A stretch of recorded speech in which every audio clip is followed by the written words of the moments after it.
Greetings and welcome to the energy of T, that is for Taurus, Taurus. I do welcome you to the channel. This is Ron from Tarot of the Twin Sun. Thank you for tuning in. We are in Mother Nature rooting to the ground in terms of the energy of Mul, the Sanskrit word for root, the Muladhara chakra, okay? And this is something that is activated in terms of whom you bring into this reality in order to learn what. According to the Yod formation, the finger of God of the second house points to the 8, the 7, and the 9, okay, houses. Usually you bring in another who, through a need for a balance, okay, this activates essentially the higher elevation of Venus, okay, which is the light bringer, is also the discerner, it's also the subtle and soft quality, okay, of the feminine energy, okay. So you tend to bring in these people who are here to balance out others, but not only do that, to lose themselves through this balancing act, and in doing so, produce a transformative effect for everyone, okay. This is a very intense individual, but perhaps that is what you need, that is what you want, that is what you fixate on.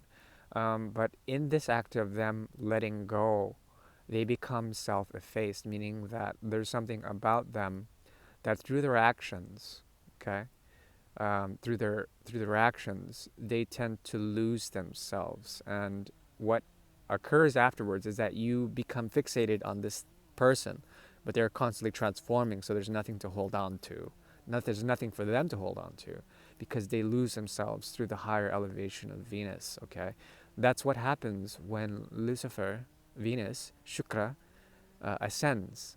So as the energy of Lucifer, who is feminine in nature, at least according to my interpretation, as she ascends to become more like God, she essentially becomes defamed, and then she descends. That's why there's a rising and falling star of Venus.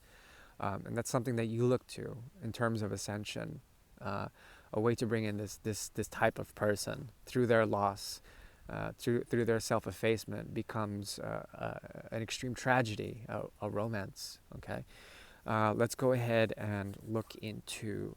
Damn, that was gold. Let's look into a bit of karma and dharma for the energy of Taurus.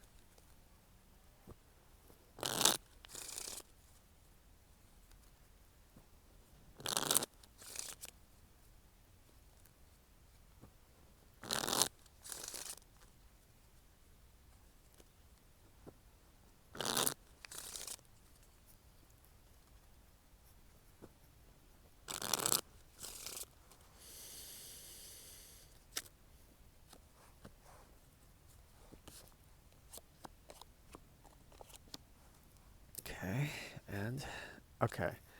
So there is something of a need to balance things out with others, okay, in this relationship or the situation, whomever you're dealing with, a need to balance out and be fair to all those concerned.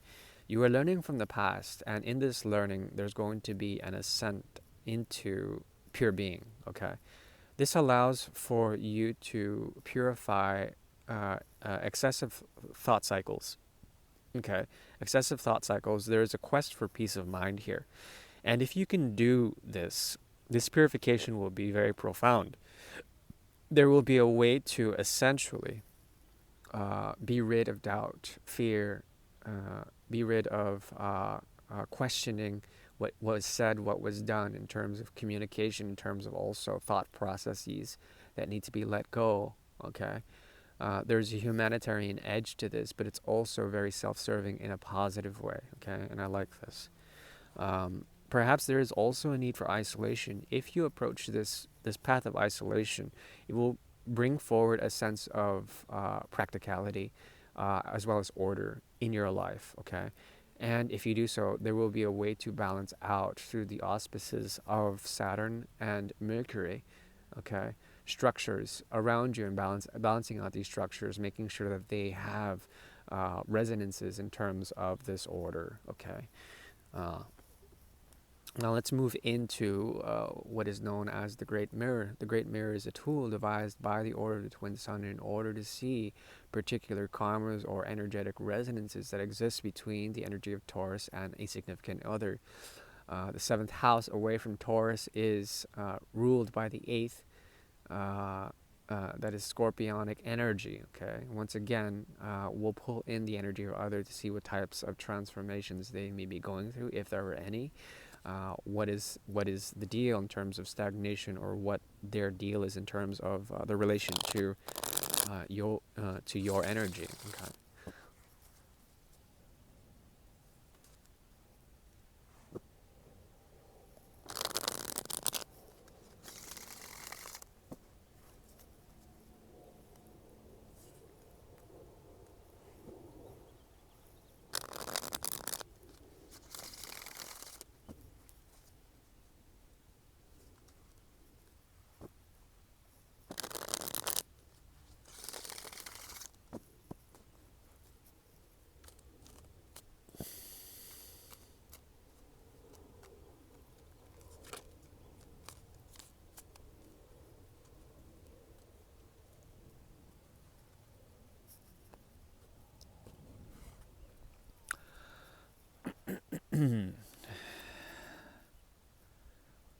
We have the energy of Triponel.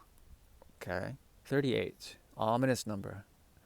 Um, there's something about the action between you and this person that speaks of loss when it comes to especially expectations, conditions. Okay, this can be a good thing. This can be a bad thing. It really depends.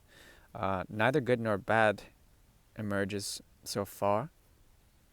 This has to do with a loss of desire, a loss of ambition. Yes, totally. I told you. This has to do also with a loss of expectation when it comes to the blessings of the connection, and it's bringing forward something that is hidden. Okay, this thing that is hidden is essentially a lack of transformation. Okay, so what I'm seeing here is a loss of desire, a loss of enterprise and ambition. Okay, and this brings forward a quasi sense of balance. You may think you have balance, but in actuality, there still is some form of transformation that needs to occur. Okay, let's see into this connection now. Okay, so Taurus is not feeling very stabilized in this. There's something about the desires that are inherent in this connection, if there are any. The desires here are they serve as something that is very unhealthy, and perhaps even artificial in a way. Meaning that, and I'm not saying that you are artificial nor them. There's something about this that speaks of great expectation, especially when it comes to the dragon's head. Okay, that is the north node. Um, Perhaps you nurture something about this in the wrong way, that leads to instability. You have to look to the natural worldly types of energies that inhabit this connection, mostly yours, which is earthy in nature. It needs to have a sense of grounding. It has to also find its own sense of stability, regardless of the desires that may be projective in nature. Okay, that are projected towards this person. There's something about them that requires a sense of faith as well as a sense of judgment. Okay, meaning that they are looking to their path in order to see if the light that they shine within themselves can be insightful for both of you. Okay, but they are at a sort of standstill. There's something about them that wants to be animated, that wants to be inspired, but the inspiration that they seek is within themselves, and it's completely isolated and detached in a way. They are very much in a mode of thinking, deep thinking, in order to understand if uh, they're here to contribute to you in some sort of way, to give you glory. And perhaps that's something that you deserve. Um, I see here a lot of Virgo energy, okay? So the hands are very important in this type of connection. What you do in terms of this has to see the light of day. Your hands have to be in the light of day. There cannot be any sort of subtle manipulation in order to provide an effect here, especially if they're motivated by desires, okay? And this will give you a sense of protection. It will give you a sense of fertility if you do this. There's something unstabilizing in this connection, unhealthy, and it needs to be purified by the light of day. At the same time, there's something mysterious about this type of connection, um, perhaps even miserable. And it really is up to both of you in order to find the right way to say and do things that are according to the will of empowerment, mutual empowerment. Okay, willpower is a big thing in this. If you invest into this type of connection, um, the type of willpower that comes to light, that comes to being between both of you, will be empowering, but it also will empower each of you to burn each other, either out or to purify each other in some sort of way. Both of you serve as the gateway for each other in order for this purification to occur. But it's really important for you to attend to your health, your mental well-being, as well as purity of mind and objective perspective from this type of connection in order to bring about a sense of balance and fairness and fair play. Okay, there's something unsettling about the queen, as well as the empress, not being justified in some sort of way, and perhaps that is something that you may be seeking, okay, through the elevation and the ascension of plutonic individuals. There's something about this that also speaks of archangels inhabiting the connection, informing the other, especially the other, on their path for self-realization. Okay, and it's very important. Perhaps there's something also about you that needs to walk a different path that will allow for you to understand how this type of connection may be simply a type of connection that relates more to desires of the mind, desires of the head. Heady desires are usually not good for the body, the rest of the body, okay?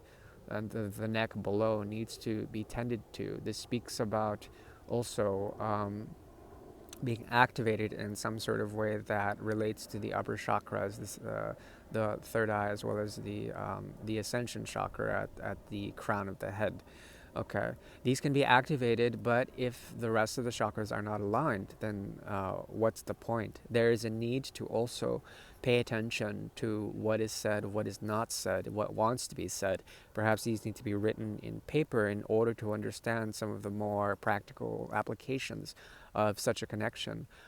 Perhaps you don't even understand the connection itself, how you may be so devoted to it in the deep dark of the night. Okay, so there's something here about them needing to transform through the auspices of Jupiter as well as Uranus and Saturn.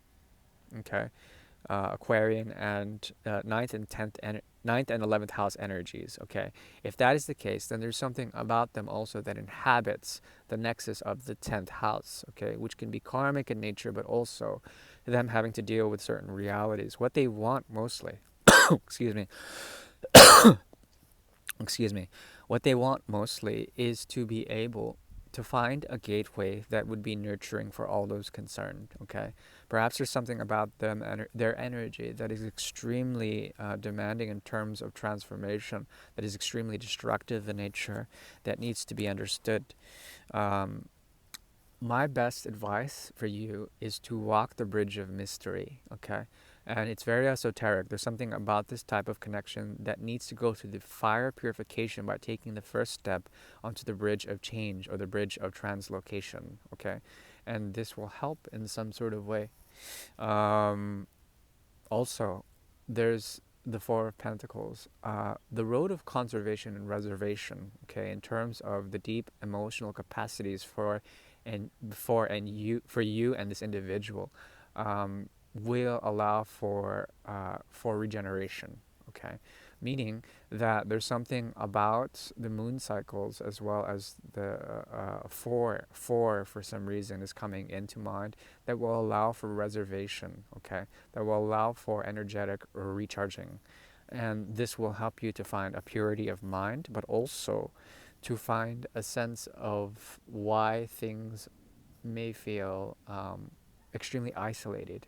Okay, isolation usually is for protection, and it's very important for you and this person, this individual, to respect boundaries, but also to understand paths and bridges and how they may uh, be reconstructed in some sort of way. Okay, that is what I have for the time being. I do wish you well, and I'll see you in March. Bye bye.